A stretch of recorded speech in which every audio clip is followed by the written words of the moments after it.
Welcome to Bleach Revisited. I am Carker Gold, your host of this series in which we will be reading every single chapter of the Bleach manga, providing critical analysis of the art and the narrative, as well as personal response to every single chapter. We'll also be discussing how these chapters connect to the rest of the series. As usual, we begin these videos with a reading of the chapter that we are discussing for the day. This is Chapter 87, Dancing with Spears. Crap! How long is he going to keep chasing me? What an unsightly gait he has. A dead end? Become sand! Seppa! Aha! That was an unusual spell. So that's what created the hole in the ground. But be careful. Beyond that wall is... Ah! Shoot, this isn't working! He'll catch up with me in a sec. Oh, what? Whoa! Holy smokes! It's a huge pit! I could have broken my neck. This is the old place of execution. Hollows that were taken alive would be cast into the pit and forced to fight criminals. It was designed so that we could watch from above on either side.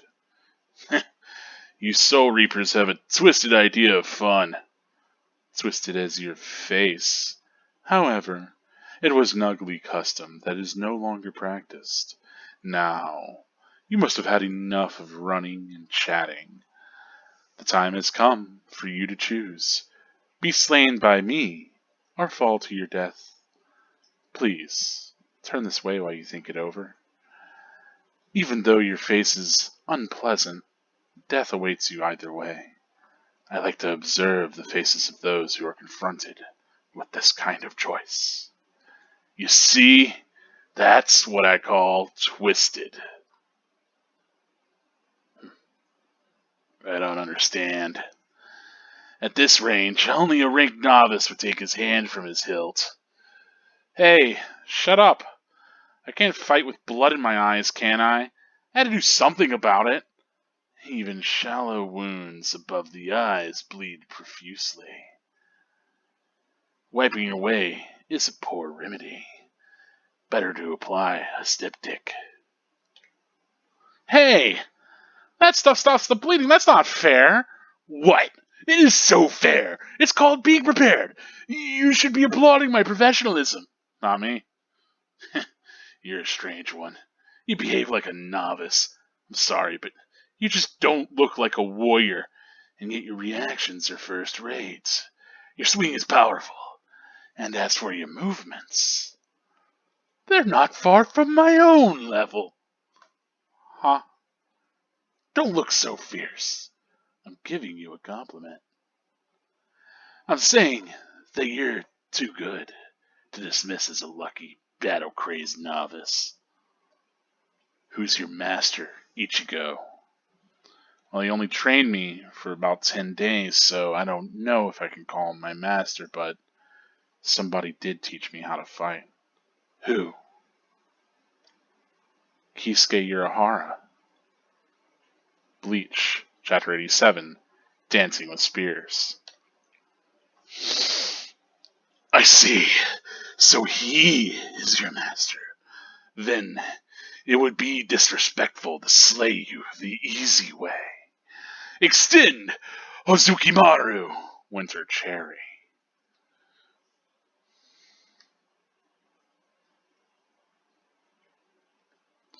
A spear.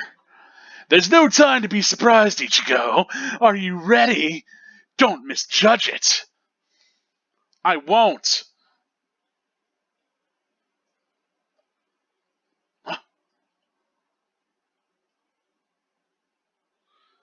Ha! I knew that spear had a long reach. You thought that I'd misjudged that, eh? No. What? Hosokimaru, break!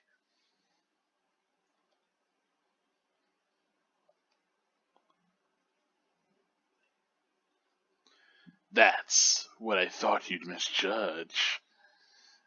The Hosokimaru isn't a spear. It's a bladed San Setsukon. Does it hurt? You probably can't hold your sword arm with that now. I'm a man of generous spirit. Normally I'd arrest you and allow you to live, but I'm sorry. I don't get credit unless I kill you. Okay. Huh? What are you... What? This isn't over. This fight isn't over yet, Captain No Hair. I haven't shown you what my sword can do yet. We're just getting started, Ikaku. Just a minute, it's you who won't be able to hold your weapon. You talk big, boy. And I've already recruited the other members. I'm Karakura Red, Jinta here, and Kiri. I'm Ururu Sumigia, Karakura Pink. Hold on, I was supposed to be red. What? A girl can't be red. I want to find out. Yeah, let's do it. And so begins the Rocky story of the Karakura superheroes. Cast: Karakura Red, Karin Kurosaki, Karakura Red, Jinta Hanakiri, Karakura Pink, Ururu Sumugia. And that is it for chapter 60, or no, not 60, 87. 87, right? Make sure I'm not losing my mind. Yes, 87, Dancing with Spears. Aptly named, given that Ichigo does battle Ikaku, and we get the Hozokimaru, if I'm even remembering that correctly. Oh boy. Anyway, let's talk about this chapter. Let's actually get into discussing the art as well as the narrative, kind of what's going on in this chapter, a little bit more of the details here. And I do like that we immediately kind of come in on Ganju running away from Yumachika. We get that ridiculous kind of like, like running for Ganju. But the other kind of neat thing here is, of course, the point of view, or I guess the perspective all points towards Yumachika, as well as the speed lines. So we really get Yumachika in hot pursuit. Again, drawn kind of in the distance with no face, because that is how Kubo do. And, generally losing more detail as you go further away is people's faces have a draw distance of 15 feet in the Bleach universe. Anyway, of course, he's running to a dead end, which you'd think, like, why is there even a wall like this in the Seirei? But it is what it is. We already get a little bit of Yumachika here, where Yumachika is just kind of Naruto running to come and get him, which is an unsightly gait in my own opinion, but hey. Nevertheless, we have Yumachika, the beautiful, kind of juxtaposed to Ganju, the rough and tumble kind of guy, right? And this is yet again more Ganju shaming, but I'll accept it. It does, again, it helps to show a little bit more of Yumachika's character, but, the fact that he is amused by this, right? Now, of course, we get more of that sort of sand manipulation, and we get confirmation, yes, that is a spell. So it's not some function of like a bloodline technique or something from his sword, but is actually just reishi manipulation, a spell, but not one that the Shinigami seem that familiar with. And that's kind of exciting, as you can tell. I like that it makes this little perfect hole, and Ganju does this little hop through it. I think that's really kind of cutely executed. And yeah, this kind of classic Kubo big reaction turn page into what they're reacting to, right? There's this huge pit. And really we get this kind of back and forth here where Yumachika, you get the real sense that he's just taking... He knows that he's probably going to kill Ganju, so he's just delighting in taking his time and enjoying it, which is pretty twisted, as Ganju says. We also get this sense that, hollows were taken alive so that they could be thrown into this pit and forced to fight criminals. And so... they essentially had hollows devour criminals, but as we know, hollows devour souls, and like that's what makes them more powerful. So it seems kind of messed up that you'd let hollows devour criminals like that. You're starting to get this real picture of Soul Society as this kind of awful place, but they don't practice that anymore, right? But nevertheless, they still have the vestiges of a society that practice such things, and maybe this wall was put up to hide this pit. Or to close off this pit in recent times, right? Who knows? Nevertheless, we do have Yumachika finally drawing his blade, his Zanpakuto, We get to see a little bit of its design. There's not much noteworthy on it. There's, kind of a unique guard design, but not much to say about it. It splits into these kind of 4 little chiseled pieces. It looks sort of like a shamrock or something. Regardless, Yumachika has this whole sort of thing where even if Ganju has this unpleasant face, he wants to see his face while he makes a decision on whether or not to fall to his death or be killed by Yumachika, right? So you get the sense of Yumachika as this really hubristic, sort of vain character almost. Which is interesting because of course he's the one that feels like he's in power, that he's in control of the situation. Ganju, I don't think has been in control of a single situation in his entire life. So interesting back and forth. Especially doesn't help Ganju. He is on this journey to figure out what really makes up a Soul Reaper, right? To really have these interactions with Soul Reapers and understand, what they stand for. And so this first one's probably not coloring a great picture for him. I do like that we hop back to our battle with Ichigo, and we remember they were both cut above the eye, right?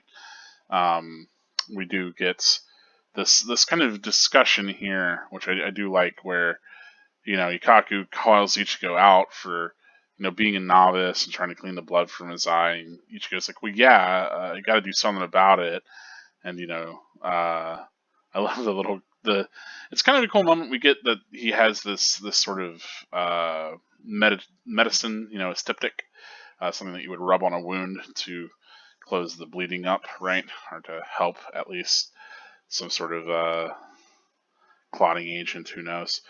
But nevertheless, it helps his blood flowing from his eye, right? And getting in the way. And I like that already we have, of course, the little Plippin sound effect.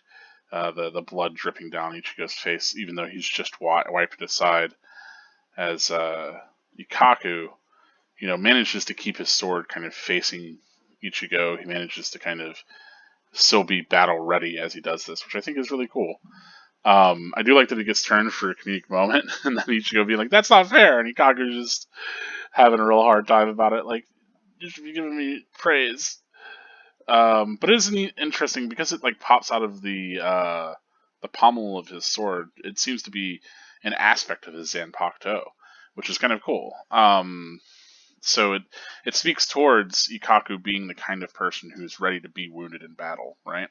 That is his Zanpakuto, if it's truly like a reflection of oneself or of their capabilities. Ikaku is so far depicted as somebody who's very straightforward and combat oriented, but also is expecting himself to be wounded and is taking the measures to kind of deal with that. So we get more of this sort of tactician side of him, despite how silly he kind of is.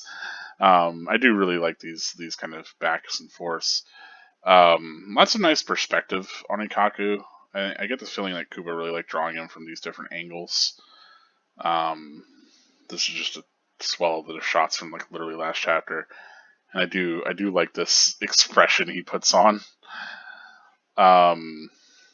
We get a lot of really great kind of myriad Ikaku expressions, a lot of different ways of seeing him. And again, this focus on his Zanpakuto. We do get the kind of big reveal of this chapter, right? Where finally, Ikaku has realized from this brief little skirmish with Ichigo that whoever trained Ichigo must be pretty significant, right? And we get this sense of training, right? Of having a sensei or a master, and that being significant. And so it's interesting that, of course, that is significant in the Soul Society. We do know that they have an academy for Soul Reapers, right? And so interesting that, of course, Ikaku assumes that Ichigo must have been taught by somebody, right? That he must have a master. And I love Ichigo's kind of response where he's like, well, he only taught me for 10 days, because we know Kisuke trained him, right? And whenever it's mentioned, Urahara Kisuke, we get this shot of Kisuke looking a little different than normally, right? The way that Ikaku might know Kisuke, wearing, of course, the captain's Chihakusho robes, right? So even though Kisuke was not present, we've already seen all the captains, right? Sans the 13th one who was sick. And, we can assume that that's not Kisuke, that it's not just Kisuke calling in Hooky. So, the idea is that Kisuke perhaps was a whole captain. And so then we get this sense of like, well, things start to make a little bit more sense. I mean, we could have already suspected. Obviously, Kisuke must have been a Shinigami or someone who usurped their techniques, right? But nevertheless, we could have probably assumed that he was someone like a captain as soon as we start to understand just kind of how powerful he seems to be a mentor for Ichigo and to be in the position he is. Notably, we saw that he couldn't traverse the Senkaimon, that he was banished essentially in a way that he was not able to physically even enter it, and so you have to wonder if that has to do something with his past. So this is immediately in just like one moment becomes very evocative of something you might not have expected, that Kisuke would come up and that we get this development like this about him. Of course, I do think Kisuke is a pretty cool character. I think most people like Kisuke. He's pretty universally beloved, I would say. But yeah, here he is, the first time that we get real confirmation that Kisuke was in fact a captain of the Soul Society. Now, of course, he's helping out Rukia and other criminals, and he's kind of working over in Earth for whatever reason. But it suddenly starts to explain a lot of the inroads that he has, that he's able to sell like all this, black market merchandise from the Soul Society, that he has all these connections, especially to people like the Shiba family, or with Yorichi, or, et cetera, et cetera, et cetera, right? And also, interestingly enough, that Rukia sought him out whenever she started to have issues, right? So there's like a whole lot going on there, and Kisuke seems to be a big kind of connecting pin between a lot of the elements of our world. And so it's no surprise that, of course, he comes up here.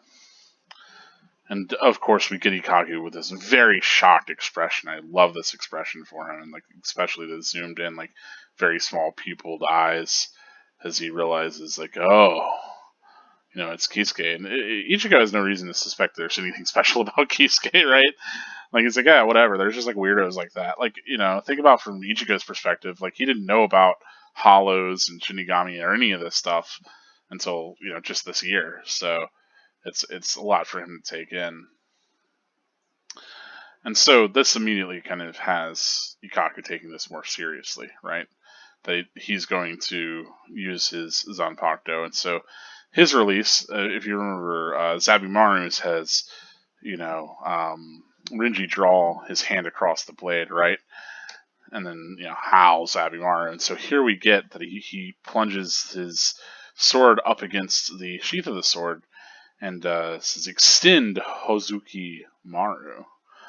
Right? The winter cherry. And so, of course, the two parts of the blade come together as one. He pulls his arms out on it, and it is this very long kind of Chinese style spear that has the kind of the tasseling to throw off your opponents.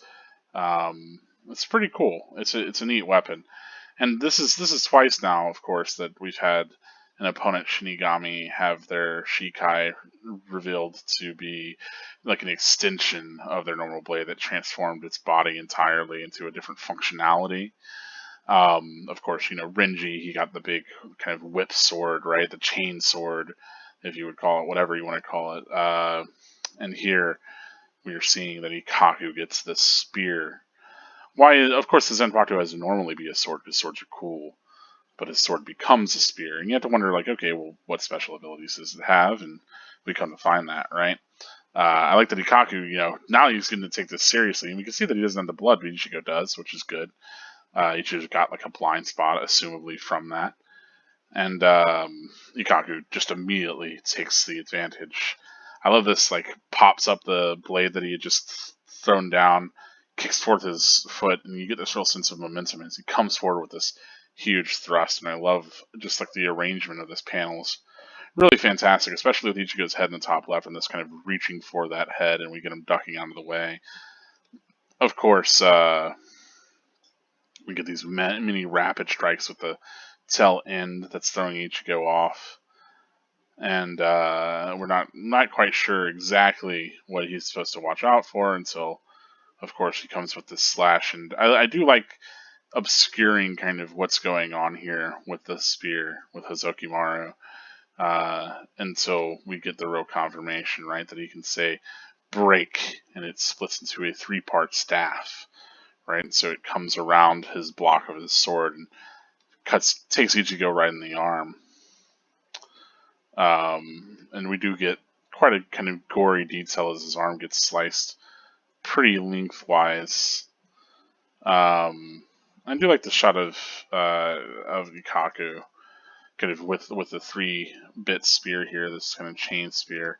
Of course, he calls it a Sensetsu Kon, but 3-piece spear. That's the English equivalent, I would imagine.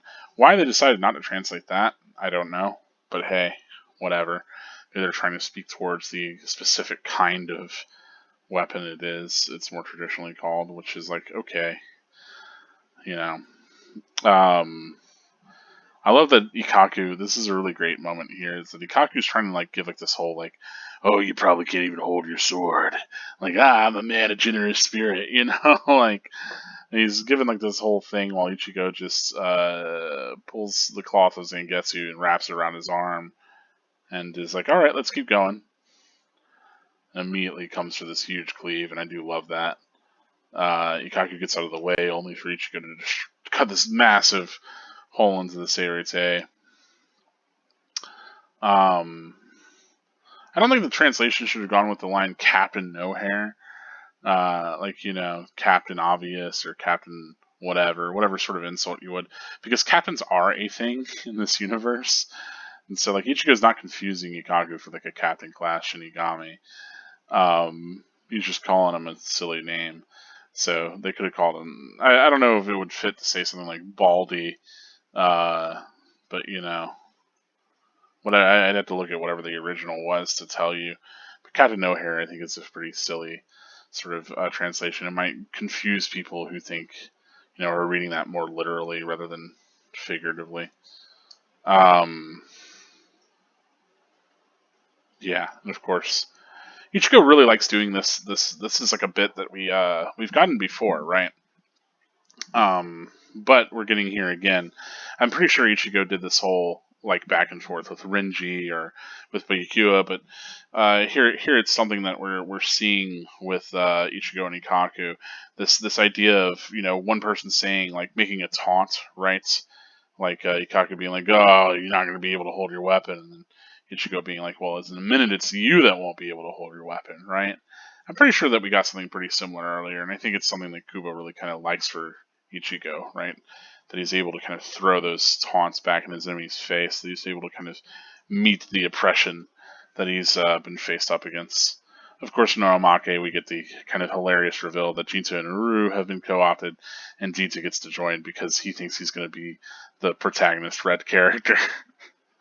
Of course, Ururu's pink because she's not, which is kind of funny in its own right.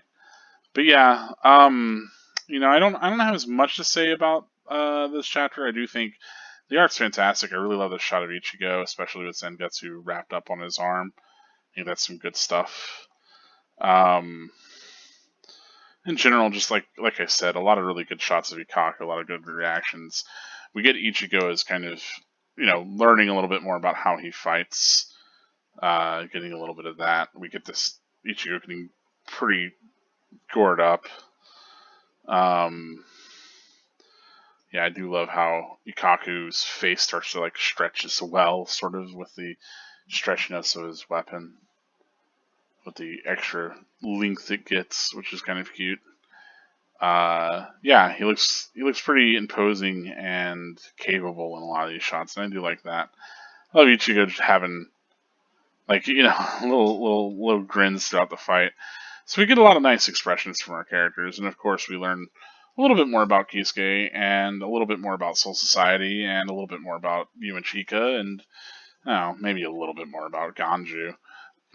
But nevertheless, lots of little things going on in this chapter, mostly focused on the reveal of Kisuke as a captain, as well as Ichigo and his battle with Ikaku. We haven't progressed Ganju's all too much yet, but we are getting some setup for that. as far as the chapter for me, I think it's a solid one. I do really, of course, it's the sort of thing that I was able to piece together pretty quickly, though I think some readers at this point might not have realized, like, oh, Kisuke must have been a captain or have been of that like status before. But I like that it is given to us in like a clear reveal, but not told to Ichigo, right? So it's something that Ikaku realizes and that we're meant to realize, but that Ichigo does not know, right? Which is interesting, and it provides for like a sort of dramatic irony of Ichigo still not being aware of the significance of the world around him, right? And of the players involved. So whenever we start to talk about like, okay, well maybe there is a bigger conspiracy happening, right? Maybe there is this 14 days for conspiracy idea, right? Maybe there's something bigger happening. Well, then you think about, okay, why is Kisuke pushing so hard to have Ichigo and his allies rescue Rukia, right? What's going on there? And if you do think about it, there are a couple of things, conclusions you can come to. I think one of the big ones that might be apparent if you're particularly astute is that you might think that, of course, the Gigai that Kisuke prepared for Rukia, right? Um, she notably wasn't getting her strength back despite all that time. And whenever her Gigai was taken in by the research division here in Soul Society, they noticed something very unique and important about it. So there's something going on with the Gigai that Kisuke provided for Rukia, and Kisuke certainly seems involved in these rescue efforts. So perhaps he's trying to get that Gigai back. Perhaps he has some sort of investment in Rukia that we don't understand completely yet. But nevertheless, we can be pulled into the plot by, this validation of Kisuke being a known factor within Soul Society, not just a known factor, but a previous captain, which is evocative of, so many different things. We start to wonder, well, why isn't he a captain anymore? Why is he, in the position he is? Why is he doing X, Y, Z? What are his motivations? So on and so forth, right? So despite this being so centralized on these two other actual physical conflicts, we get this that larger, again, that B plot, right? The conspiracy plot still gets evoked, which I think is a very smart play from Kuo's part. It's not directly, and it's easy to maybe overlook, but it's effective sort of storytelling and building interest and momentum in both of these larger plots that we have happening simultaneously. But yeah, that's it that I had to say for this chapter. There's something that you wanted to talk about with the art or the narrative or the paneling or anything about this, please do let me know in the comments. I am always interested in your takes and questions that you might have. But let's talk about spoilers. Let's talk about things that this chapter connects to in other chapters of the series. And I want to say, let's see, of course, the whole idea of Yumachika's character and beauty and all of that being a whole thing. This pit where hollows would be thrown to fight criminals, that seems like some real mayory, like tier, like some Eisen was pulling some hollow pit murders and was like, oh yeah, it's just for executions, I swear. I'm not trying to do research here. Not at all. Um, of course, confirmation that hollows could be in Soul Society, but I think we already knew that anyway. The other big thing is that this does come up in, I think in Spirits Are Forever With You. I'm pretty sure this comes up again. The idea of these pits. I believe that Azashiro was thrown into one of those pits as a child, something like that, and that's how he developed his abilities. I vaguely, I skimmed those. I'm not crazy about light novels, like in concept and in existence. I read Bleach because it is a manga, and I like it because it is written by Kubo Tite, and the light novels are neither of those things, as much as they are endorsed, and they have neat ideas, and they do neat things, and I do appreciate that they exist. They're also just kind of not for me. But, I will try to mention them whenever I talk about spoilers, whenever I talk about information gleaned. Of course, the idea of observing the faces of those who are confronted, right? Kind of interesting that then his actual true power, his Shikai, is one that kind of ties somebody up and lets him observe them as he drains them of their Ryatsu, right? So it fits for his character from like the first kind of defining thing that we get from him. That there's this draw to this sort of macabre beauty, and yeah, good Shikai all around. Speaking of Shikai, back to Ikaku, of course. Taking his hand off of his hilt being a big thing. Again, kind of speaks towards Kubo. Kubo has this real sense of kendo. He has this real sense of actual like battle choreography, and so people always bring up like the Kenpachi two hands thing. Like whenever this is a man, we have Ikaku, who is a guy that serves under Kenpachi, right?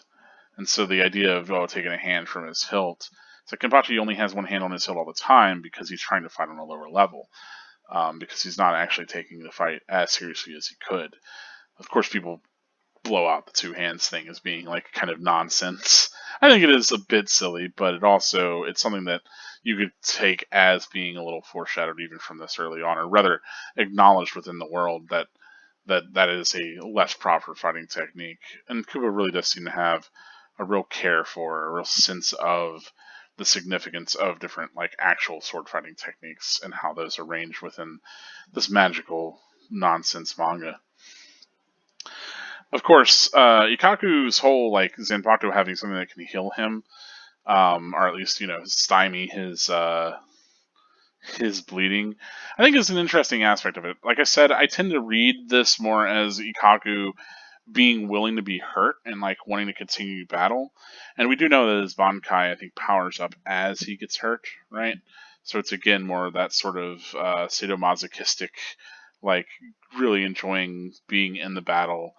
Even if he is being wounded, or because he gets wounded and he gets to wound others, right? There's something going on there. That all said, I do wish his Bankai did have some other aspect that was more reflective of this sort of keeps him from getting wrecked power. But it's all good. This tactic doesn't come up ever again, and I assume is an integral part of his Senpakto as far as like its actual manifestation, rather than being some sort of modification that he's just going to tape to the bottom of it. Because I don't know that like assumably Mayuri or Oetsu could do that sort of thing, like a reforging, right? But I assume this is just sort of natural because we don't have anything that speaks towards Ikaku getting these from other sources. I love his insistence on being prepared and his professionalism. It's like, you're not being professional at all, Ikaku. Now, yeah, I love the bragging himself up. But I like that this already sets, Ichigo's like, okay, well, we can understand that Ichigo is probably close to a third seat's power, right? Which is kind of neat. But of course, we know that he has higher potential than that, and that he will grow from that. We get the confirmation, of course, is Captain Urahara. I'm thinking about exactly time-wise, line-wise, like how, because, I don't know how long Ikaku's been around, right? Because I don't think we see him in Turn Back the Pendulum. Honestly, I don't remember that we see any 11th Division characters. No, there's a different captain than Zaraki, right?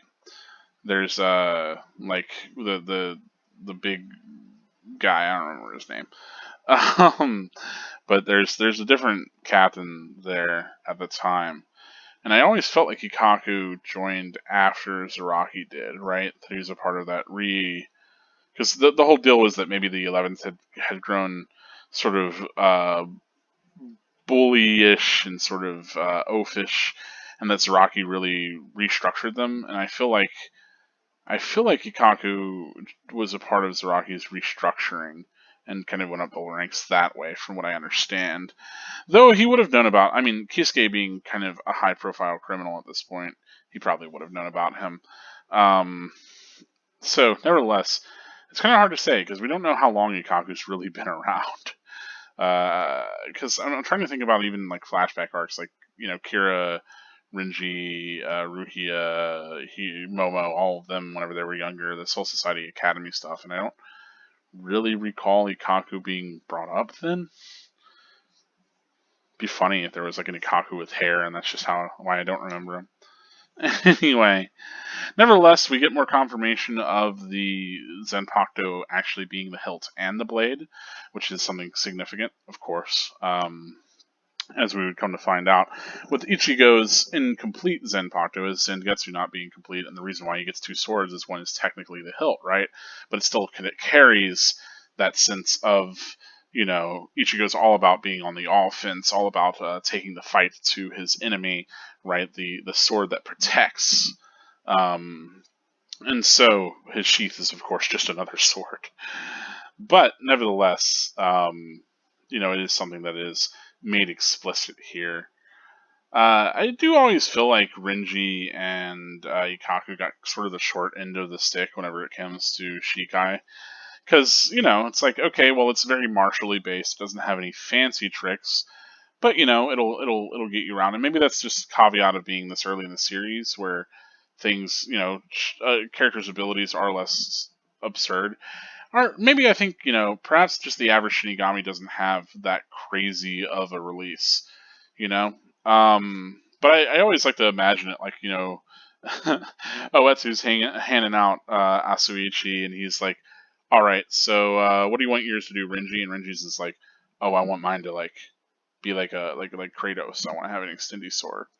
And then he's like, okay, Kaku, what do you want? He's like, well, we'll also make mine split up too.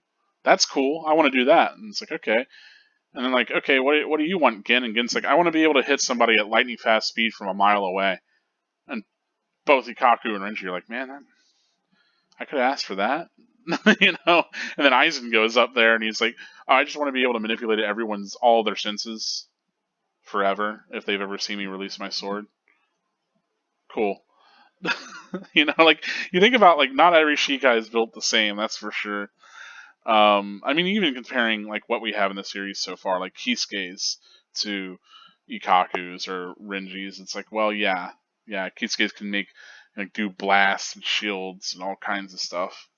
So it's a sad state of affairs for old Ikaku, but I do think Hazukimaru is pretty cool, even if I didn't remember his name the previous chapter.